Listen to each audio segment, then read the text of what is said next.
Democratic Republic Congo, DRC.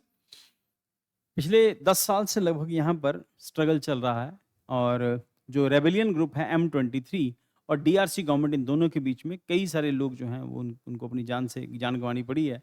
और ये जो दोनों के बीच में डिक्लेरेशन प्रिंसिपल हुआ है कि ये कतर की मीडिएशन से हुआ। और ये जो डीआरसी है, डेमोक्रेटिक रिपब्लिक ऑफ कॉन्गो, इसका सिर्फ इतना सा एरिया छोड़ा गया है ताकि लैंडलॉक ना हो जाए। इसके इस तरफ रिपब्लिक ऑफ कॉन्गो है और यहाँ इन दोनों के बीच में कॉन्गो रिवर है। और कॉन्गो रिवर एक ऐसी जगह पर है जहाँ पर 2 कैपिटल, इनकी किनशासा और इनकी ब्राज़ील। तो एक कैपिटल, दुनिया की एक ही जगह ऐसी है जहाँ पर एक कैपिटल में खड़े होकर दूसरी कंट्री की कैपिटल देख सकते हैं, क्योंकि दोनों कॉन्गो रिवर के किनारों पर है, इधर किनशासा उधर Brazil.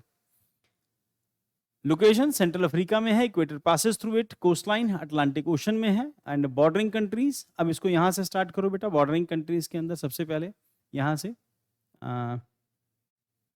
Angola, Republic of Congo, Central African Republic, then उसके बाद साउथ सुडान, यानी युगांडा, देन रवांडा, बुरुंडी, फिर उसके बाद तंजानिया और फिर जाम्बिया। इसके आसपास की कंट्रीज, क्योंकि एक साइड से लैंडलॉक है, एक साइड इसकी खुली है। देन ये ट्रॉपिक ऑफ कैंसर है जो यहां से क्रॉस करती है, not Tropic of Cancer, equator, sorry, this is the equator जो इस कंट्री के मिड से क्रॉस करती है। और अगर कोई किसी कंट्री के मिड से इक्वेटर क्रॉस करती है तो इसका मतलब यह है कि यहाँ पर बारिश रहती है, रेनफॉल यहाँ पे ठीक ठाक होगा। बट हम लोग जब ईस्ट से वेस्ट की तरफ आते हैं तो रेनफॉल की रेशो कंपैरेटिवली कम होती जाती है, बट रेनफॉल है यहाँ पे। देन उसके बाद मेजर फिजिकल फीचर्स हैं, हाई पॉइंट माउंट नबेमा, मेजर रिवर्स हैं Congo river, volcano Mount Nyiragongo active हैं, part of the Virunga mountains, ये ज़्यादा इंपॉर्टेंट नहीं है खैर माउंटेन इसका। प्लेटू रीजन के अंदर स्वाना ग्रासलैंड है विद फॉरेस्टेड वैलीज। अब आप सबको पता है स्वाना ग्रासलैंड किसे कहते हैं, जिन लोगों ने क्रॉस की हुई है। तो इक्वेटोरियल रीजन के अंदर जो ग्रास उगती है, इक्वेटोरियल रीजन के अंदर जो ग्रास उगती है, that is called sauna. Golden colour की होती है, एलिफेंट ग्रास भी कहते हैं। बारिश होती है तो ग्रास बड़ी होती है, धूप पड़ती है तो ग्रास सूख जाती है, एकदम गोल्डन कलर की हो जाती है। So important lakes, Lake Tanganyika, Albert, Edward and Kivu, तो ये रिफ्ट वैली के रीजन के अंदर आते हैं। उसके बाद नेचुरल रिसोर्सेज, मिनरल्स हैं, इंडिया से industrial diamond and cobalt, copper यहाँ से खूब एक्सपोर्ट होता है। फॉरेस्ट हैं, वास्ट रिजर्व हैं, second largest rain forest in the after Amazon. Hydro electric potential है significant, especially from the Congo river.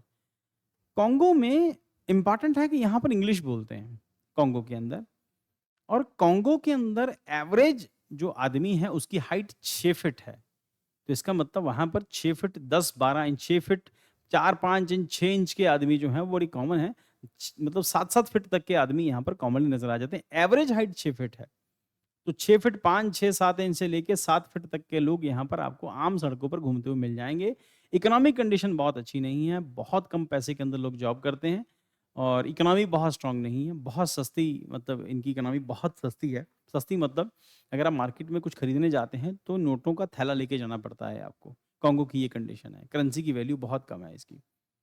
Minerals, diamond है यहाँ पे, कोबाल्ट है, कॉपर है। हमने डिस्कस किया कि अफ्रीका के बहुत बड़ी एरियाज में बहुत सारे मिनरल्स हैं, अभी एक्सप्लोर होने बाकी हैं। इन कंट्रीज पे विजिट होना जरूरी है। कैपिटल इसकी किनशासा है, लार्जेस्ट सिटी है फ्रैंकोफोन अफ्रीका के अंदर, located on the Congo river and opposite to Brazil, capital of Republic of Congo. Kinshasa और ब्राजील हमने डिस्कस किया था कि ये 2 कैपिटल्स हैं। तो वो लोग लकी हैं जो एक कंट्री में खड़े होकर दूसरी कंट्री की कैपिटल, किनशासा इधर और ब्राजील इधर, एक कंट्री में खड़े होकर दूसरी कंट्री की कैपिटल देख सकते हैं। So as I told you कि लैंग्वेज इंग्लिश बोलते हैं ये लोग। Height 6 feet, average height 6 feet है, मतलब 6 फीट आपको हर आदमी 6 फीट का ही मिलेगा। 7 फीट तक इनकी हाइट हो सकती है, 6, 6.5 फीट, 7 फीट। इंग्लिश बोलते हैं। इकोनॉमिक कंडीशन बहुत खराब है। क्यों? क्योंकि कंट्री डिस्टर्ब है। डिस्टर्ब कंट्रीज कभी इकोनॉमिकली ग्रोथ नहीं करती। और वही M23 जो रेबल ग्रुप है उनके बीच में एग्रीमेंट हुआ, हो सकता है थोड़ा बहुत ऐसे फर्क पड़ जाए, बट अफ्रीकन जो है बाय नेचर एग्रेसिव है। और ये अफ्रीका की सबसे बड़ी कंट्रीज में से एक कंट्री है। ये कहो कि अफ्रीका की सबसे बड़ी कंट्री है।